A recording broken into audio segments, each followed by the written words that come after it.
दो बड़ी हम स्टोरीज हैं। ट्रेन में खातून पर पुलिस एहलकार ने थप्पड़ों की जो है वो बरसात कर दी है। इसके बाद कराची एयरपोर्ट में एएसएफ के एक अफसर ने एक बच्ची के साथ एक नारवा सलूक किया और वो सलूक उसके बाप के सामने किया। ये दो तफसीलात हैं, ये आपके सामने रखूंगा ताकि बेहतरीन नाम में आप सब देखने और सुनने वाले मेरे तमाम नाजरीन की सलामती हो। मैं सलमान सैम अपने सोशल मीडिया नेटवर्क के साथ आपकी खिदमत में हाजिर हूँ। आप मेरा फेसबुक और यूट्यूब चैनल देख रहे हैं। दो बड़ी अहम स्टोरीज हैं और दोनों ही बदकिस्मती के साथ नारवा सलूक। एक खातून ट्रेन में सफर कर रही है और मुबैना तौर पर कहा जाता है कि उसके पास टिकट्स कम है। शायद हो सकता है कि उसने बच्चों की टिकट लेना भूल गई हो सकता है कि उसने अपनी टिकट भी ना ली, हो सकता है कि उसने टिकटें ली ही ना हो। अगर उसने टिकट्स नहीं ली तो क्या जिस तरीके से उस नौजवान ने, उस एहलकार ने जो ट्रेन में ड्यूटी सर अंजाम देता है, पुलिस एहलकार, और जिस तरीके से उसने उस खतून पर तशद्दुद किया है, स्ट्राइक इशू है।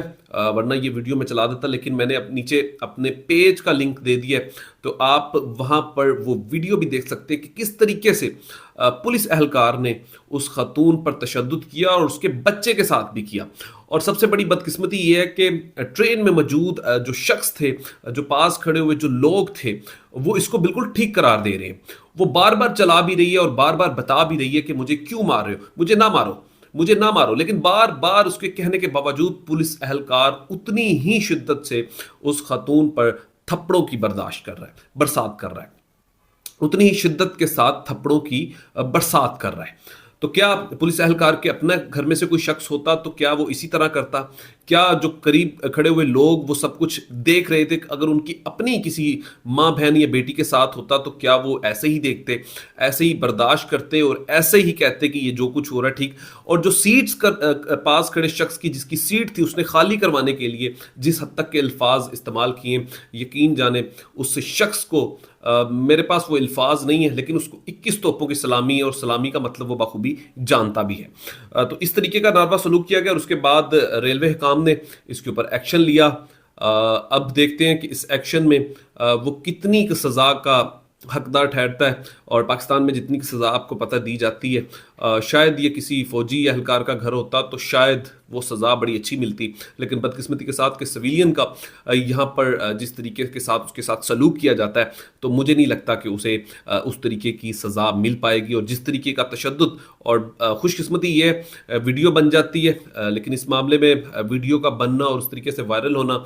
ज़ाहिर है कि पूरे घराने पर, बच्चों पर एक बुरा असर पहुँचता है। और शायद अगर ये वीडियो ना बनती तो ये मामला भी थप जाता। कहीं ना कहीं ठीक हुआ या गलत हुआ, ये आप बखूबी जानते हैं।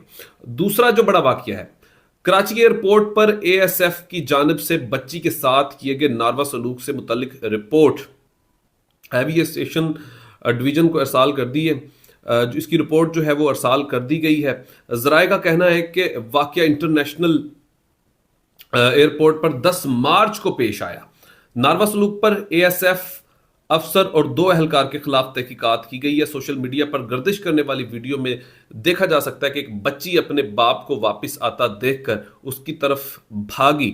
इसे एएसएफ अफसर बच्ची को बालों से पकड़कर फेंक देता है। और जराए के मुताबिक मामला सोशल मीडिया पर सामने आने के बाद एएसएफ अफसर की जानिब से तहकीकात मुकम्मल कर ली गई और नारवा सलूक करने वाले अफसर को कोर्ट मार्शल किए जाने का इम्कान भी है। अच्छा, ये मुआशरे में बहुत सारी चीज़ें छुपी रहती हैं। पाकिस्तान में अदारे जिस तरीके का सलूक करते हैं, तो ऐसी बहुत सारी मिसालें अगर मैं देना शुरू करूं तो इस व्लॉग में बहुत सारा टाइम भी लग जाए। किबला जिसके पास ताकत आती है ना, वो अपने आप को दुनिया का ताकतवर समझ सकते हैं। वो मैं क्या अल्फाज इस्तेमाल करना चाहता हूँ, तो वो अपने आप को बड़ा ताकतवर समझ लेता है और जिसके साथ चाहे जो सलूक कर लेता है। और बदकिस्मती के साथ जब पीछे किसी ना किसी का हाथ हो या ताकत हो, तो वो और ज़्यादा एडवांसली इसके ऊपर काम भी करता है। जितना मर्जी चाहे इनसे जुल्म करवा ले, ये करते हैं फिर, और जितना मर्जी चाहे इनको रेड करवा लें, ये करते हैं फिर। ये क्यों करते हैं? बदकिस्मती के साथ अदारे तो बन गए, लेकिन अदारों में तरबियत और बर्दाश्त का सबक मुझे नहीं लगता कि दिया गया है। बहुत से वाक़यात हैं, क्योंकि मैं खुद ऐसे वाक़यात से गुज़रा हूँ और मैं जानता हूँ कि किस तरीके का सलूक भी किया जाता है, और जब किसी के घर से होकर वापस जाते हैं तो किस तरीके के कहके लगाकर उनका मजाक भी उड़ाया जाता है।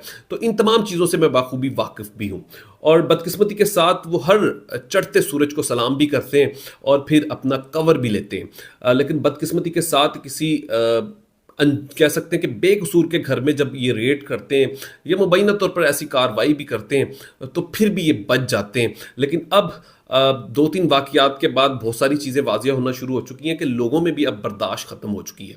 लेकिन इन 2 बड़े वाक़यात में सोचने की बात यह है कि एएसएफ के नौजवान ने जो कुछ किया, उस अफ़सर ने उस बच्ची के बालों से पकड़कर उसे अपने उसके बाप के सामने जिस तरीके से खींच कर नीचे फेंका है, तो क्या उस बाप पर क्या गुजरी होगी। आप सोचें, मैं एक बाप हूं, अगर मैं इस बात को सोचूं और उस बाप की उस बेबसी को अगर मैं सोचूं तो शायद ये कुछ क़यामत से कम नहीं कि उसके सामने उसकी बच्ची को इस तरीके से वो शख्स बालों से पकड़कर उसे नीचे गिराता है और बिठा देता है, और बाप बेबसी के साथ उसे देख रहा है। सिर्फ उनकी ताकत और नशे के असर पर उसने ये हरकत की है, और उस ताकत ने उसको फ़िरौन बना दिया है।